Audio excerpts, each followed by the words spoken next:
Hello everyone, welcome to exam plus academy. आज के इस वीडियो में हम डिस्कस करेंगे हमारे फरवरी मंथ के बैंकिंग एंड फाइनेंशियल अवेयरनेस का पार्ट 1 हम डिस्कस करेंगे।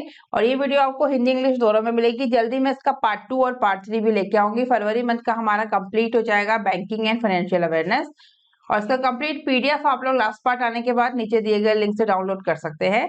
फरवरी मंथ का बैंकिंग एंड फाइनेंशियल अवेयरनेस का पार्ट 1 हम कवर करने जा रहे हैं। हिंदी इंग्लिश बाइलिंगुअल आपको मिलेगा इसमें कंटेंट दोनों ही लैंग्वेज में। और आप लोगों के लिए एक बिग अनाउंसमेंट है कि आज रात को 8 बजे हमारे चैनल पे लाइव आके हम आपको कुछ अनाउंसमेंट करेंगे LIC AAO जो मेंस एग्जाम से आपका उसके रिगार्डिंग। तो आप लोग ज्यादा से ज्यादा ज्वाइन करिए हमारे ही चैनल पे एग्जाम प्लस एकेडमी पे। रात को 8 बजे लाइव आपके लिए एक बिग अनाउंसमेंट है LIC AAO मेंस एग्जाम्स के रिगार्डिंग। और आप लोग मेरे डेली करंट अफेयर्स वीडियोस देखने के लिए अनअकैडमी बैंकवर्स चैनल पे भी मुझे फॉलो कर सकते हैं, और अनअकैडमी प्लेटफॉर्म पे मुझे ज्यादा से ज्यादा फॉलो कर सकते हैं, जहां पे हम अपने insurance classes, banking awareness and daily current affairs discuss करेंगे अनअकैडमी प्लेटफॉर्म पे फॉलो करके। और अनअकैडमी का एक बैंकवर्स चैनल है, उस पर आप लोग मुझे जरूर फॉलो करिए, जरूर चैनल सब्सक्राइब करिए, जहां पे हम कल 2 मार्च से अपना डेली करंट अफेयर्स की जो सीरीज है वो स्टार्ट कर रहे हैं। चलिए शुरू करते हैं हमारा आज का सेशन। हमारा पहला क्वेश्चन है, the reserve Bank of India launch the first pilot for digital rupee retail segment E rupee on dash. यानी कि आरबीआई ने इनमें से जो डेट पूछी गई है, डिजिटल रुपी रिटेल सेगमेंट का पहला पायलट लॉन्च किया है, ये क्वेश्चन में पूछा गया है। डेट आपको दी है। What is the right answer? इनमें से सही आंसर क्या हो जाएगा? 1 जनवरी 2023, 1 दिसंबर 2022, या फिर 1 फरवरी 2023, या फिर फरवरी 10 2023। तो राइट आंसर क्या हो जाएगा इसमें? इसका राइट आंसर हो जाएगा ऑप्शन बी, 1 दिसंबर 2022। क्या बोला गया है देख लेते हैं। The reserve Bank of India launch the first pilot of digital rupee retail segment on 1 दिसंबर 2022। तो आरबीआई ने 1 दिसंबर 2022 को डिजिटल रुपया रिटेल सेगमेंट का पहला पायलट लॉन्च किया है। क्लियर हो गया। रिजर्व बैंक ऑफ इंडिया ने 1 दिसंबर 2022 को डिजिटल रुपया रिटेल सेगमेंट का पहला पायलट लॉन्च किया है। चलेंगे नेक्स्ट पे। नेक्स्ट क्वेश्चन है, which of the following stock exchange has emerged as the world's largest derivatives exchange in 2022 in terms of the number of contracts traded. यानी कि निम्न में से कौन सा स्टॉक एक्सचेंज 2022 में कारोबार किए गए अनुबंधों की संख्या के मामले में दुनिया के सबसे बड़े डेरिवेटिव एक्सचेंज के रूप में उभरा है? What is the right answer? क्या सही आंसर इसका हो जाएगा? NSE, नेशनल स्टॉक एक्सचेंज जो है वो सही आंसर हो जाएगा। According to the future industry association, the NSE national stock exchange of India has emerged as the world largest derivatives exchange in 2022 in terms of the number of contracts traded. तो क्या बोला गया है? FIA के according है। FIA का full form क्या है? Futures industry association is the full form of FIA। तो FIA के अकॉर्डिंग NSE 2022 में कारोबार किए गए अनुबंधों की संख्या के मामले में दुनिया के सबसे बड़े डेरिवेटिव एक्सचेंज के रूप में उभरा है NSE। किसके अकॉर्डिंग? FIA का full form future industry association. चलिए नेक्स्ट पे। नेक्स्ट क्वेश्चन है, RBI expands scope of TRADES platform to allow insurance facilities, secondary market OPs and to improve cash flow of MSME. What is the full form of TRADES? तो RBI ने बीमा सुविधा, द्वितीय बाजार संचालन और MSME के कैश फ्लो में सुधार करने के लिए ट्रेड्स प्लेटफॉर्म के दायरे का विस्तार किया है। आपसे पूछा गया है कि ट्रेड्स का फुल फॉर्म क्या है? क्या फुल फॉर्म होता है? TREDS, ट्रेड्स का। What is the right answer? क्या सही आंसर इसका हो जाएगा? क्या फुल फॉर्म होता है? तो इसका फुल फॉर्म होता है trade receivables discounting system is the full form of TReDS. Trade receivables discounting system, ये फुल फॉर्म है ट्रेड्स का। तो TReDS is a digital platform for MSME to auction their trade receivables at competitive rates through online bidding by financiers. तो banks, क्या बोला गया है कि ट्रेड्स जो है एक डिजिटल प्लेटफॉर्म है MSME to auction their trade receivables at competitive rates through online bidding by financier bank. It is a source of for lower cost of financing as financing is based on buyer's credit profile. Clear? Next point है RBI decided to expand the scope of trade receivable discounting system on the TReDS platform along the use of insurance facilities permitting entities eligible to undertake factoring businesses to participate as finance on trades and allowing secondary market operations on the platform। क्या बोला गया है कि इसमें RBI ने व्यापार प्राप्य छूट प्रणाली या ट्रेड्स प्लेटफॉर्म के दायरे का विस्तार करने का निर्णय लिया है रिजर्व बैंक ऑफ इंडिया ने, जो बीमा सुविधाओं के उपयोग की अनुमति देता है। ट्रेड्स पर फाइनेंसरों के रूप में भाग लेने के लिए फैक्टरिंग व्यवसाय के करने के लिए पात्र संस्थाओं को अनुमति देता है और प्लेटफॉर्म पर द्वितीयक बाजार संचालन की भी अनुमति देता है। The central bank decision to expected to boost trade of receivables increasing cash flows for MSME. Clear? Cash flows to MSME. Next पे चलते हैं। नेक्स्ट क्वेश्चन है हमारा बिच खाता for small businesses and merchant partners launched by. तो क्या बोला गया है, छोटे व्यवसायों और मर्चेंट पार्टनर्स के लिए बिच खाता निम्न में से किसके द्वारा लॉन्च किया गया है? तो किसने लॉन्च किया है अभी बिच खाता? वो किया है एयरटेल पेमेंट्स बैंक ने। किसने किया है? एयरटेल पेमेंट्स बैंक ने। और इंडिया में कितने पेमेंट्स बैंक है ये मैंने आपको लिस्ट दी है। इंडिया में टोटल 6 पेमेंट बैंक है। कौन कौन से हैं उनके नाम भी मैंने आपको इस लिस्ट में दिए हैं। Airtel payments bank, India post payments bank, Fino payments bank, Paytm payments bank limited और Jio payments bank limited, NSDL payments bank limited. Total 6 payments bank है इंडिया में और बिच खाता लॉन्च किया है एयरटेल पेमेंट्स बैंक ने। चलो जानते हैं। Airtel payments bank announce the availability of its current account which खाता which offer small businesses and business partner across the nation fast activation and limitless transactions. क्या बोला गया है कि एयरटेल पेमेंट्स बैंक ने अपने चालू खाते बिच खाता की उपलब्धता की घोषणा की, जो पूरे देश में छोटे व्यवसायों और व्यापार भागीदारों को तेजी से सक्रियण और असीमित लेन देन प्रदान करता है। कौन सा? बिच खाता। किन लोगों के लिए? तो small businesses and business partner across the nation for fast activation and limitless transaction. Limitless transaction और फास्ट एक्टिवेशन के लिए small businesses and business partner के लिए बिच खाता लॉन्च किया है किसने? एयरटेल पेमेंट्स बैंक ने। क्लियर? इसी के रिगार्डिंग है इंपॉर्टेंट पॉइंट्स जो देख सकते हैं। Because they can not maintain the minimum account amount required for business accounts, many small business owners continue to use saving accounts for business related expenses. Simple language है। क्या बोला गया है? क्योंकि वे व्यवसाय जो खातों के लिए आवश्यक न्यूनतम राशि को बनाए नहीं रखते हैं और कई छोटे व्यवसाय के मालिक व्यवसाय से संबंधित खर्चों के लिए बचत खातों का उपयोग करना जारी रखते हैं, इसलिए बिच खाता लॉन्च किया गया है मोस्टली स्मॉल बिजनेस के लिए। और this makes it difficult to distinguish between personal and corporate dealings. Next है the बिच खाता business platform from Airtel Payments Bank was created with these small company owners and retailer in mind। तो Airtel payments bank का बिच खाता business platform इन छोटी company के मालिकों और खुदरा विक्रेताओं को ध्यान में रखकर बनाया गया है। किसने बनाया है? एयरटेल पेमेंट्स बैंक ने। कितने पेमेंट्स बैंक है इंडिया में? तो 6 पेमेंट बैंक है। यहाँ पे नाम मेंशन है, आप देख सकते हैं। चलेंगे नेक्स्ट पे। नेक्स्ट क्वेश्चन है which of the following country inflation has risen to a 48-year high according to data released by country's statistics bureau. तो देश के सांख्यिकी ब्यूरो द्वारा जारी आंकड़ों के अनुसार निम्नलिखित में से किस देश में मुद्रास्फीति 48 साल के उच्चतम स्तर पर पहुंच गई है? तो अभी आपको पता होगा किस देश में? तो पाकिस्तान की इकोनॉमी जो है अभी वो काफी खराब कंडीशन में चल रही है, तो Pakistan is the right answer. ठीक है। पाकिस्तान का सेंट्रल बैंक कौन सा है पता है आपको? पाकिस्तान का सेंट्रल बैंक है स्टेट बैंक ऑफ पाकिस्तान। जैसे हमारे देश में रिजर्व बैंक ऑफ इंडिया है ना सेंट्रल बैंक, तो वो है पाकिस्तान में State Bank of Pakistan. India में कौन सा है central bank? Reserve Bank of India. और पाकिस्तान में State Bank of Pakistan. Clear?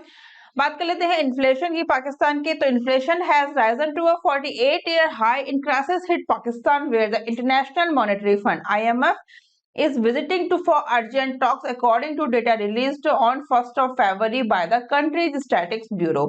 तो देश के सांख्यिकी ब्यूरो द्वारा 1 फरवरी को जो जारी आंकड़ों के अनुसार संकटग्रस्त पाकिस्तान में मुद्रास्फीति 48 साल के उच्च स्तर पर पहुंच गई, जहां IMF तत्काल वार्ता के लिए, IMF जो है इंटरनेशनल मॉनेटरी फंड जो है, two is visiting for urgent talks in Pakistan. Clear हो गया।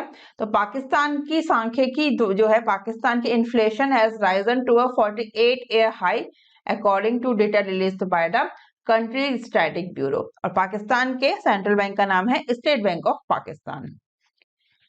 इसी क्वेश्चन के रिगार्डिंग है अदर इंपॉर्टेंट पॉइंट्स कि ईयर बाय ईयर और कब से कब तक पाकिस्तान की इकोनॉमी कितनी रही है। तो ईयर ऑन ईयर इन्फ्लेशन की बात करें तो इन जनवरी 2023 was recorded at 27.55%, the highest since May 1975, with thousands of containers of imports held up at Karachi port. Pakistan economy is in dire straits, stricken by a balance of payments crisis while it attempts to service high amount of extant debt.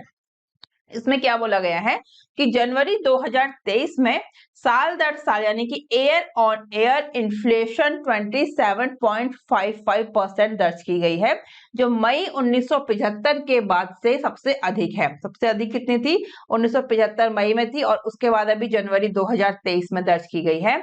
Pakistan की जो economy है, जो मैंने बोला starting में काफी worst condition में है, उसका इन्फ्लेशन कितना है अभी 27.55 जनवरी में। और पाकिस्तान की अर्थव्यवस्था काफी गंभीर संकट में है और भुगतान संतुलन से काफी ग्रस्त, संकट से त्रस्त है पाकिस्तान। ठीक है, क्लियर हो गया पाकिस्तान की इकोनॉमी। चलेंगे हम हमारे नेक्स्ट क्वेश्चन पे। अदर जो इंपॉर्टेंट पॉइंट है वो आप लोग वीडियो को पॉज करके देख सकते हैं या फिर पीडीएफ डाउनलोड करके देख सकते हैं। इसी क्वेश्चन के रिगार्डिंग अदर इंपॉर्टेंट पॉइंट्स हैं। चलते हैं नेक्स्ट पे। नेक्स्ट क्वेश्चन है, Name the bank that has recently partnered with ToneTech to launch the central bank digital currency payment। क्या बोला गया है? उस बैंक का नाम बताया जिसने हाल ही में central bank CBDC payment launch करने के लिए टोनटेक के साथ साझेदारी की है। CBDC तो सभी को पता होगा, फुल फॉर्म क्या है इसका? Central bank digital currency. ये मैं अपने प्रीवियस वीडियो में काफी बार बता चुकी हूँ। CBDC का फुल फॉर्म है central bank digital currency, is the full form of CBDC। तो क्या बोला गया है कि वो कौन सा बैंक है जिसने अभी CBDC पेमेंट लॉन्च करने के लिए टोनटेक के साथ साझेदारी की है? तो वो की है IDFC फर्स्ट बैंक ने। किसने की है? IDFC फर्स्ट बैंक ने। IDFC फर्स्ट बैंक आप लोगों को पता है किस चीज का मर्जर है? IDFC फर्स्ट बैंक, तो IDFC बैंक और कैपिटल फर्स्ट का मर्जर है। IDFC फर्स्ट दोनों मिलकर क्या बन गए? IDFC first. पहले था IDFC बैंक, फिर कैपिटल फर्स्ट मर्ज होके बन गया है IDFC फर्स्ट बैंक। क्लियर? यहाँ पे मेंशन किया है मैंने, IDFC first bank is an Indian private sector bank formed by the merger IDFC bank and capital first, जो एक नॉन बैंकिंग NBFC है, sorry non bank financial institution. Clear? IDFC first bank is the merger of IDFC bank and capital first. Question पे चलते हैं। क्या बोला गया है कि IDFC फर्स्ट बैंक ने टोनटेक के साथ साझेदारी करके CBDC पेमेंट लॉन्च करने के लिए टोनटेक के साथ साझेदारी की है। IDFC First Bank has partnered with ToneTech, a global proximity and voice tech solution provider, to enable acceptance of digital rupee at merchant outlets। तो IDFC First Bank ने मर्चेंट आउटलेट्स पर डिजिटल रुपए की स्वीकृति को सक्षम करने के लिए वैश्विक निकटता और वॉइस टेक समाधान प्रदाता टोनटेक के साथ साझेदारी की है। चलेंगे नेक्स्ट पे। नेक्स्ट क्वेश्चन है, RBI governor Shaktikanta Das release the monetary policy statement which included the high anticipated increase in the repo rate of dash basis points. RBI के गवर्नर शक्तिकांत दास ने मौद्रिक नीति वक्तव्य जारी किया जिसमें निम्न में से कौन से आधार अंकों की रेपो दर में उच्च प्रत्याशित वृद्धि शामिल है? राइट आंसर क्या हो जाएगा? 25 is the right answer of this question. क्या बोला गया है? RBI governor Shaktikanta Das released the monetary policy statement which included the highly anticipated increase in the repo rate of 25 basis points।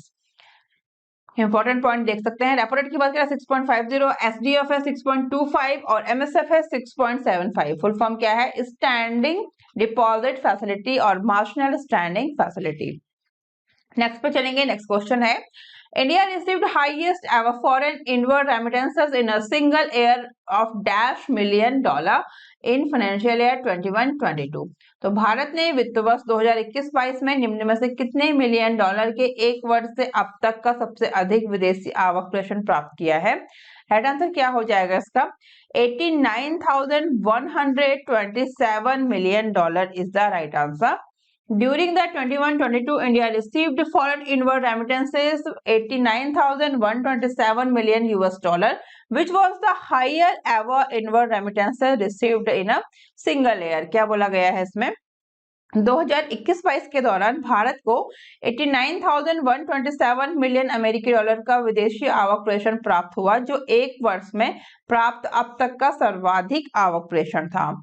इसी क्वेश्चन के रिगार्डिंग इंपॉर्टेंट पॉइंट आप देख सकते हैं। चलेंगे हम हमारे नेक्स्ट क्वेश्चन पे। हमारा नेक्स्ट क्वेश्चन है payment acceptance devices under PIDF increase to dash crore till दिसंबर 2022। तो PIDF के तहत भुगतान स्वीकृति उपकरण दिसंबर 2022 तक बढ़कर कितने करोड़ हो गया है, ये क्वेश्चन में पूछा गया है। तो वो हो गया है 1.87 करोड़। कितना? 1.87 करोड़।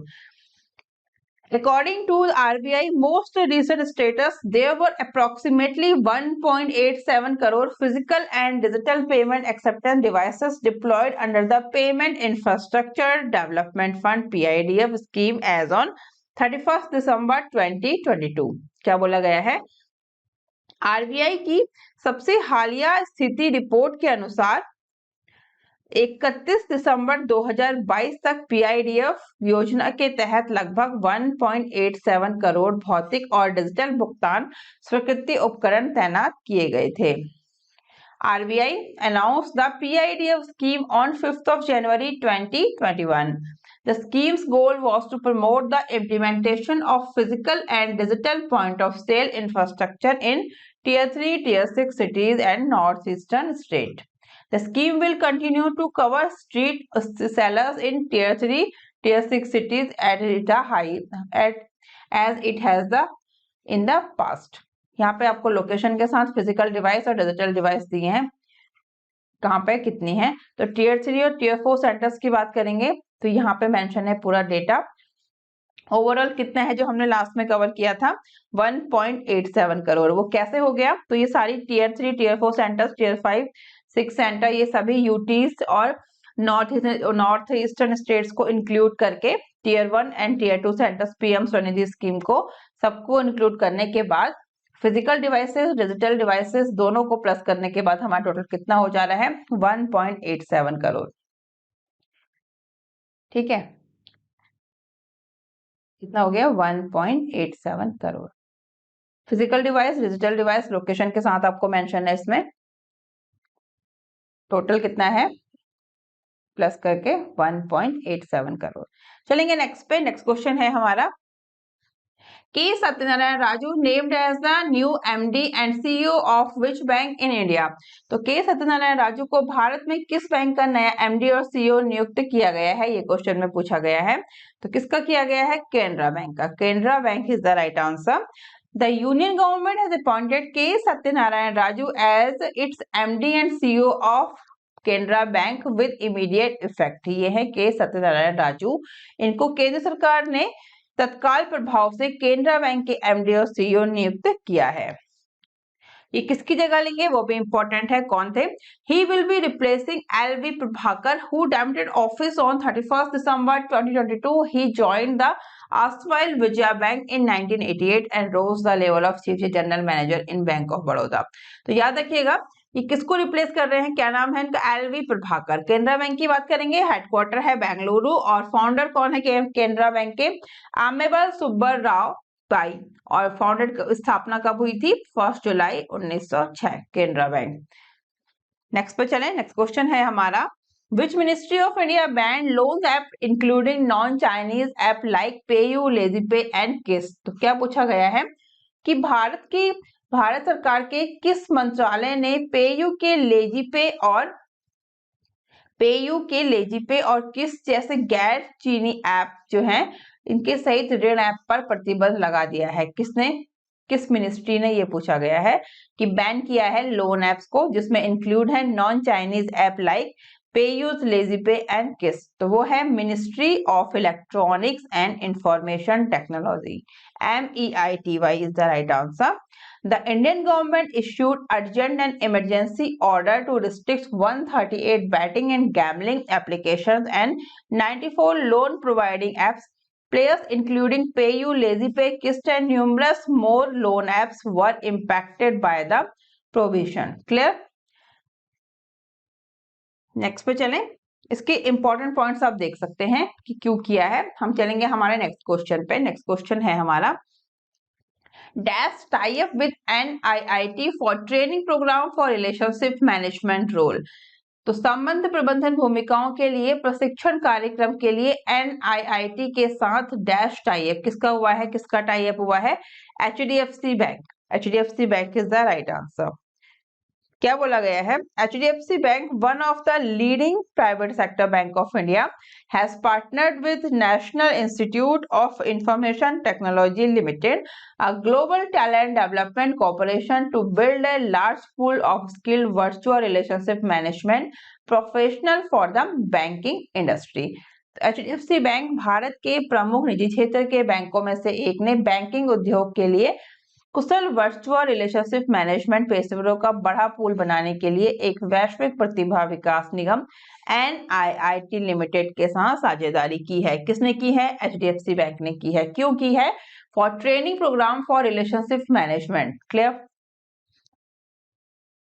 HDFC बैंक की बात करेंगे हम तो HDFC बैंक के CEO Shashidhar Jagdishan, founded in August 1994 Mumbai, headquarter है इसका मुंबई।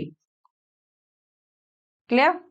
Next question है, who among the following has been appointed as the member of the Economic Advisory Council to the Prime Minister? तो निम्न में से किसे प्रधानमंत्री की आर्थिक सलाहकार परिषद के सदस्य के रूप में नियुक्त किया गया है?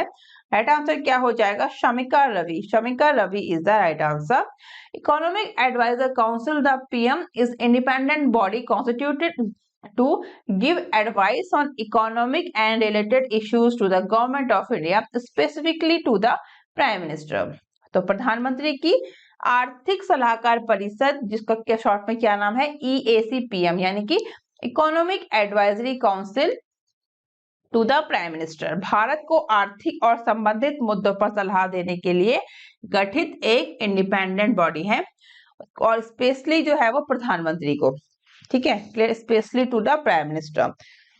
आई repeat, economic advisory council to the prime minister, EACPM, is an independent body constituted to give advice on economic and related issue to the government of India, specifically to the Prime Minister of India.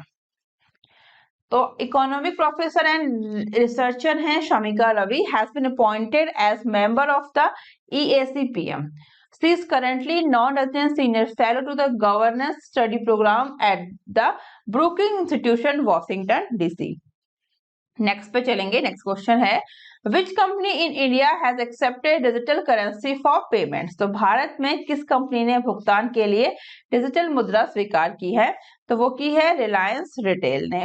In the process of the adoption of the central bank of digital currency, Reliance retail started accepting digital rupee on e-RUPI for payment at its store. तो CBDC को अपनाने की प्रक्रिया में Reliance retail ने अपने store पर भुगतान के लिए डिजिटल रुपया या ई-रुपया स्वीकार करना शुरू कर दिया है। इसी के रिगार्डिंग है इंपॉर्टेंट पॉइंट्स कि अब ये रिलायंस के जो स्टोर्स हैं मुंबई में, उसके अलावा 17,000 जो स्टोर्स जो ऑल इंडिया है वहां पे भी यूज कर सकेंगे। नेक्स्ट पे चलते हैं। नेक्स्ट क्वेश्चन है, डैश अपॉइंटेड राहुल रेवेलो as MD and CEO designate. तो क्या बोला गया है? कौन से बैंक ने राहुल रेवेलो को MD और CEO नियुक्त किया है? तो वो किया है महिंद्रा फाइनेंस ने। किसने किया है? महिंद्रा फाइनेंस ने। Mahindra finance has appointed Rahul रेवेलो एज MD एंड CEO.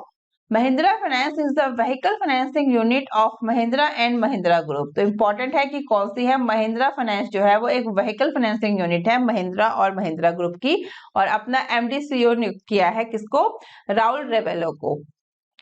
बात करें महिंद्रा फाइनेंस की तो फाउंडेड इन 1991 और इसका हेडक्वार्टर कहाँ पे है? मुंबई में।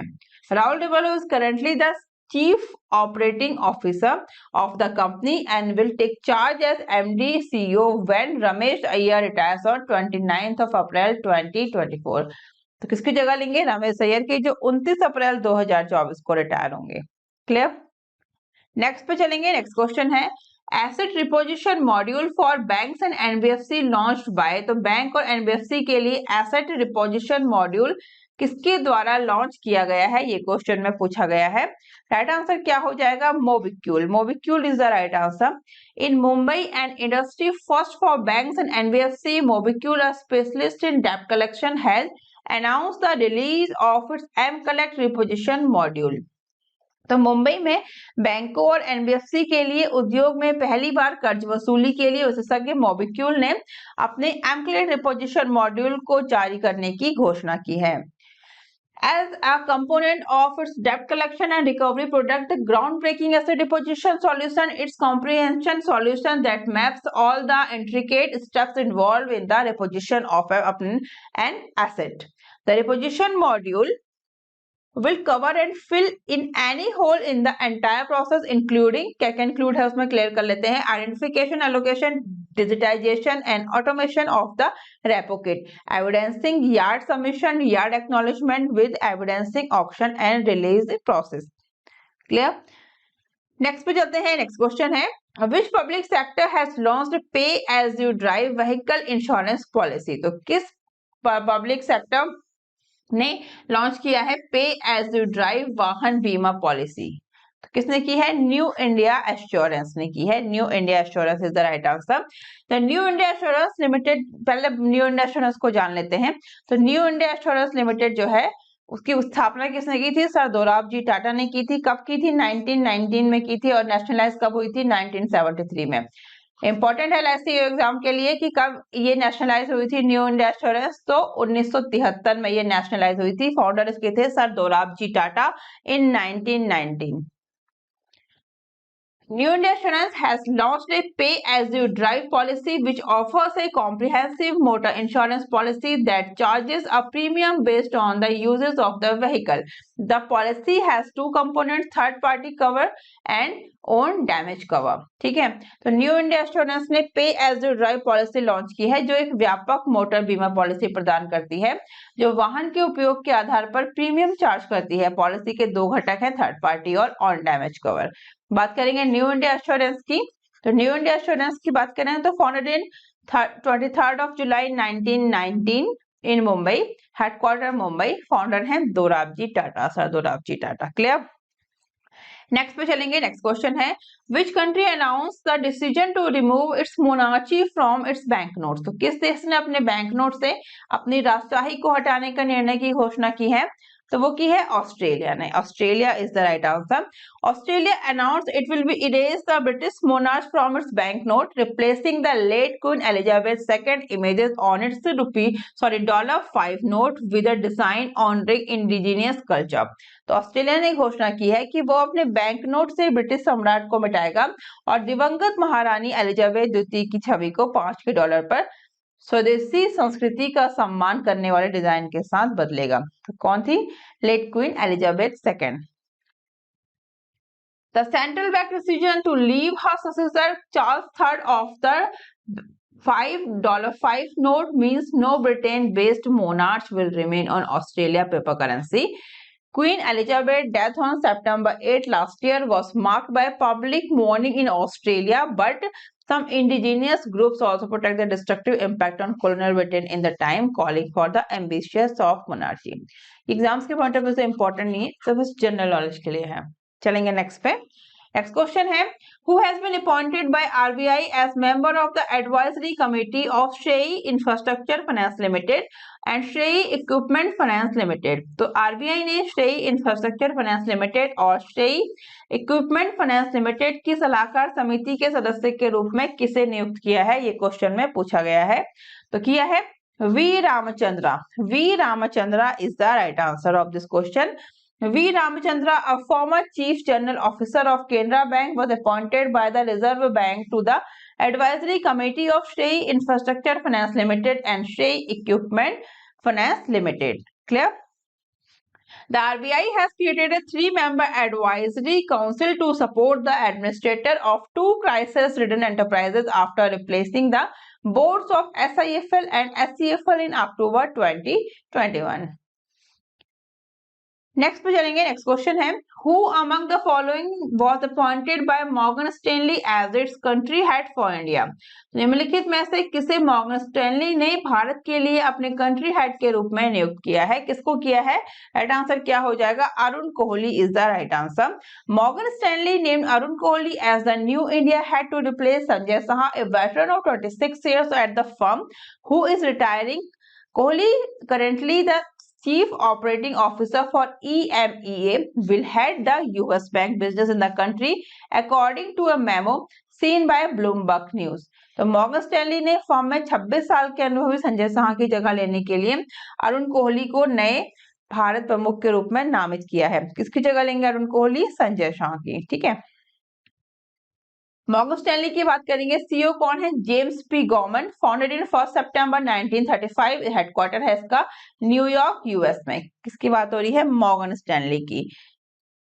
नेक्स्ट पे चलेंगे। नेक्स्ट क्वेश्चन है हमारा Reserve Bank of India Digital Payment Index, a measure of the extent of digitization of payment across the country, rose to dash in September 2022 from 349.30 in March. तो RBI का digital भुगतान सूचकांक देश भर में भुगतान के डिजिटीकरण की सीमा का एक उपाय सितंबर 2022 में मार्च में 349.30 से बढ़कर कितना हो गया है?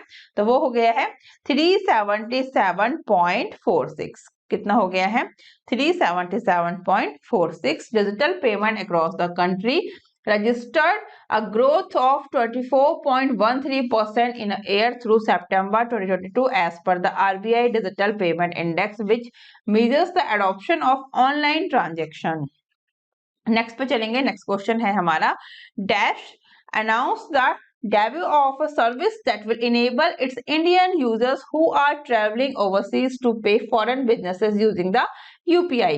तो इनमें से किसने एक ऐसी सेवा की शुरुआत की घोषणा की है जो अपने भारतीय यूजर्स को यूपीआई का उपयोग करके विदेशी व्यवसायों का भुगतान करने में सक्षम बनाएगी? तो वो की है फोनपे ने। PhonePe is the right answer.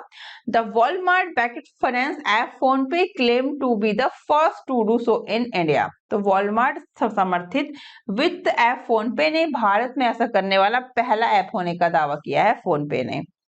PhonePe announced the debut of services that will enable Indian users who are traveling overseas to pay foreign businesses using the UPI। तो PhonePe ने एक ऐसी सेवा की शुरुआत की घोषणा की है जो अपने इंडियन यूजर्स को यूपीआई का उपयोग करके विदेशी व्यवसायों का भुगतान करने में सक्षम बनाएगी। इसी के इंपॉर्टेंट पॉइंट्स हैं, देख सकते हैं हम। Similarly to how they do with overseas debit cards, user how will be able to make direct payment in foreign currency from their Indian bank. तो वैसे ही जैसे विदेशी डेबिट कार्ड के साथ करते हैं और वैसे ही यूजर्स अपने भारतीय बैंक से विदेशी करेंसी में सीधे भुगतान करने में सक्षम होंगे। PhonePe with a recent $350 million investment from General Atlantic and a $12 billion pre-money valuation become the most valuable fintech company in India। तो फोनपे जो है, फोनपे जनरल अटलांटिक से हाल ही में $350 मिलियन के इन्वेस्टमेंट और $12 बिलियन के प्री मनी वैल्यूएशन के साथ भारत में सबसे मूल्यवान फिनटेक कंपनी बन गई है फोनपे। फोनपे की बात करेंगे। Founded in 2015, CEO Sameer Nigam, headquarter है बेंगलुरु। किसकी बात हो रही है? फोनपे की। क्लियर? तो आज के लिए इतना ही। यहाँ पे हमने अपने फरवरी मंथ का जो है फर्स्ट पार्ट कवर किया है बैंकिंग एंड फाइनेंशियल न्यूज का, जो काफी इंपॉर्टेंट है आपके एग्जाम्स के लिए। जल्दी में सेकंड पार्ट भी लेके आऊंगी और आप लोग मुझे अनअकैडमी पे फॉलो कर सकते हैं अदर इंश्योरेंस वीडियोस देखने के लिए, banking and current affairs videos देखने के लिए।